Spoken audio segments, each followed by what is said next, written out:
सद्गुरुदेव भगवान की जय। श्री सीताराम सरकार की जय। श्री राधा वल्लभ लाल की जय। श्री गौरी शंकर महादेव की जय। सभी दर्शकों और भक्तों को कोटि कोटि प्रणाम। सबको प्रेम भरा जय जय श्री राधे। सभी दर्शकों और भक्तों से अनुरोध है, कृपया आज का सत्संग बहुत ही महत्वपूर्ण है, बहुत ध्यानपूर्वक सुनेंगे। पहले तो मैं सभी भक्तों को बार बार प्रणाम करता हूँ।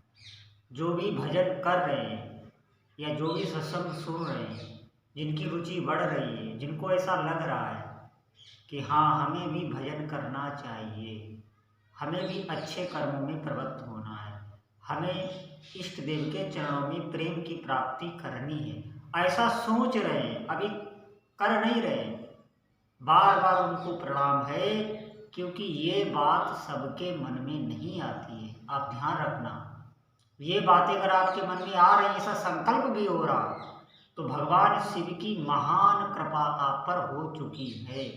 अब इस कृपा को आपको फलीभूत करना है, तो बहुत ध्यानपूर्वक आप सत्संग सुने, बहुत महत्वपूर्ण है। निश्चित मानिए जो भी भक्त इस सत्संग को पूरा सुनेंगे वो निहाल हो जाएंगे और आपका जीवन सफल हो जाएगा। संपन्नता आपके आगे पीछे घूमेगी, ये मैं बार बार कहता हूँ। आपको कभी कुछ नहीं सोचना पड़ेगा। निश्चित मानिए आप थोड़े समय तक ध्यानपूर्वक सत्संग सुने और नित्य नियम से भजन करें। तो बहुत ध्यानपूर्वक सुने।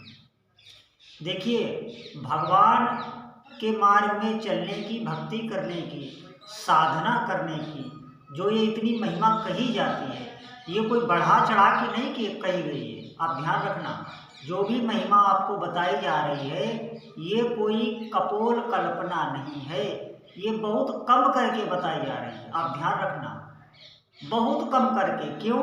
क्योंकि जिसको जितना अनुभव होता है वो उतना ही बता सकता है, उससे आगे वो नहीं बता सकता। देखिए, जिस प्रकार इस आकाश का कोई और छोर नहीं। आप देखें, आप आकाश में ही स्थित हैं। आप चल रहे हैं, उठ रहे हैं, बैठ रहे हैं, खा रहे हैं, पी रहे हैं, आपका घर, मकान, दुकान, व्यापार, जो भी आप क्रिया कर रहे हैं वो आप आकाश में ही हैं और आधार आपका धरती है। धरती का तो हमें आदि और अंत दिखाई पड़ रहा है, लेकिन इस आकाश का कोई भी ना आदि है ना अंत है। हर तरफ से जिधर देखें उसी तरफ से ये प्रारंभ हो जाता है और जिधर देखें उसी तरफ आपको लगेगा कि इसका अंत हो रहा है, लेकिन नहीं, उसका कोई आदि अंत नहीं। हर जगह से प्रारंभ है, हर जगह उसका अंत होता दिखाई देता है और उसका कोई अंत भी नहीं। ठीक इसी प्रकार भगवान की महिमा है। इस आकाश से ही उस ब्रह्म की तुलना की गई। अभी मैं आपको ब्रह्म के बारे में नहीं, अभी मैं आपको भगवान जो सगुण साकार है, जो सगुण साकार होकर आए हैं, जैसे भगवान शिव, भगवान कृष्ण, भगवान राम, माँ दुर्गा, हनुमान जी, काली माँ और जितनी भी अनंत शक्तियाँ हैं, इनकी उपासना हमको करनी है। यही ब्रह्म स्वरूपा भी है। मैं बार बार आपको कह रहा हूँ, यही ब्रह्म स्वरूपा है। निश्चित मानिए, अगर आप दृढ़ता से उपासना करने लग गए, अगर आपने अपने जीवन का एक अंग उपासना को बना लिया, तो देखना आपके आसपास का भी माहौल बदलने लगता है। उन शक्तियों की दृष्टि रहती है साधकों पर। ऐसा नहीं है कि आप उपासना कर रहे हैं। जैसे मैंने देखा है, बहुत साधकों के अंदर ये भी रहता है कि हमारी भक्ति को कोई देखे, कोई जाने नहीं। जितना आप इसे गुप्त कर ले जाएंगे, अगर कोई जान भी ना पाए तो उतनी ही वो श्रेष्ठ कहलाती। क्यों? क्योंकि वो भी फलीभूत होने लगती। जानने में क्या होता है कि हमारा फल कहीं न कहीं मान सम्मान में बट जाता है। ये जो मान सम्मान है, जैसे कोई बहुत हमारे प्रति सौहार्द या सम्मान प्रकट करे, तो उसमें आपका बहुत भय चला जाता है। ये ध्यान रखना। जितना भी गुप्त देखो, हमें अपना काम बनाना है। हमें यहाँ कोई भी प्रदर्शन नहीं करना, काम बनाना है। काम बनाने के लिए जितना आप गुप्त रखेंगे उतनी शक्ति आपकी बढ़ेगी, ये ध्यान रखना। और जो भी आप संकल्प करेंगे वैसा ही होगा। आप ये बात करके देख लें। अगर आप किसी जीव को भगवान के मार्ग में चलाना चाह रहे हैं तो अंदर ही अंदर आप संकल्प करना प्रारंभ कर दें कि प्रभु इस पर कृपा कीजिए, प्रभु इस पर कृपा कीजिए, और आप अपना दृढ़ता से भजन करते रहें। निश्चित आप देखना एक बहुत बड़ा चमत्कार होने लगेगा। जिसके लिए आप ये संकल्प करेंगे उसका मन धीरे धीरे बदलने लगेगा। ये होता है, ये इसका एक महान चमत्कार है। ये आप करके देख लें। निश्चित मानिए भक्ति में बहुत सामर्थ्य है, कोई बता नहीं सकता, अनंत महिमा है। मैंने कई बार कहा है कि आपके मन का एक एक सोचा हुआ संकल्प पूरा होगा, एक एक जो अभी आपको याद भी नहीं है। जब वो पूरा होगा तब आपको मालूम होगा कि हाँ, हमने ऐसा भी एक समय सोचा था, आज वैसा ही हो रहा है। निश्चित मानिए हम ये थोड़ी थोड़ी बातों को लेकर जो परेशान रहते हैं, जो चिंता रहती है कि पता नहीं ऐसा होगा कि नहीं होगा, बिल्कुल निश्चित मानिए अभी मन दुर्बल है, अभी इसमें सामर्थ्य नहीं है। भजन से इतनी सामर्थ्य आ जाती है कि जिन इंद्रियों के भोग आप भोग रहे हैं ना, वो फीके पड़ जाते हैं। इतना आनंद खुद भजन में है। जैसे हमको इंद्रियों से जो आनंद की अनुभूति होती है, तभी ना तो हम ये संसार में प्रिय लगता है। अगर इंद्रियों से इस सुख की अनुभूति ना हो तो ये संसार में काहे को प्रिय लगे। अभी आपको सब खाना पीना मना हो जाए बिल्कुल, तो फिर आपको देखना आपको अनिच्छा होने लगी संसार से। लेकिन ऐसा भक्ति मार्ग में नहीं है, उसे अंदर से आनंद मिलने लगता है भजन का, जो इन भोगों की तो उसके आगे तुलना करना ही व्यर्थ है। आप निश्चित मानिए वो एक अंदर का आनंद है, सुख है, वो तृप्ति देने लगता है, इंद्रियों को जागृत करने लगता है। ये इंद्रियां खुद भगवत स्वरूप हो जाती हैं। ध्यान रखना, साधक की इंद्रियां भगवत स्वरूप हो जाती हैं और साधक के आसपास का जो माहौल है, वातावरण है, वो धीरे धीरे बदलने लगता है, आपकी इच्छा के अनुसार बदलने लगता है। देखिए जो जीव बहिर्मुख हैं, जो भजन नहीं कर रहे हैं, जो बिल्कुल भोगों में हैं, जो संसार को सत्य मानकर जी रहे हैं, रुपया पैसा घर मकान इसी को वो सत्य समझ रहे हैं और वैसे ही अपना जीवन जी रहे हैं, इसी को लक्ष्य बनाकर, उनका इतना ही लक्ष्य है। उनकी ऊर्जा साधक की ऊर्जा के आगे कुछ नहीं होती। साधक संकल्प करता है तो वो लोग वैसा ही करने लगते हैं। आपको सिर्फ संकल्प ही करना होगा, वो लोग करने लगेंगे। इतनी सामर्थ्य होती है साधक। आप अपनी सामर्थ्य को पहचानिए, अद्भुत सामर्थ्य होती है साधक में, ये ध्यान रखना। आपके अंदर सामर्थ्य की कोई कमी नहीं है, बस इस सामर्थ्य को आपको बढ़ाते जाना है। सामर्थ्य से ही सामर्थ्य को बढ़ाना है। जैसे आप जो भजन कर रहे हैं, अगर उसको हम कहीं खर्च ना करें तो भजन से ही भजन बढ़ता है।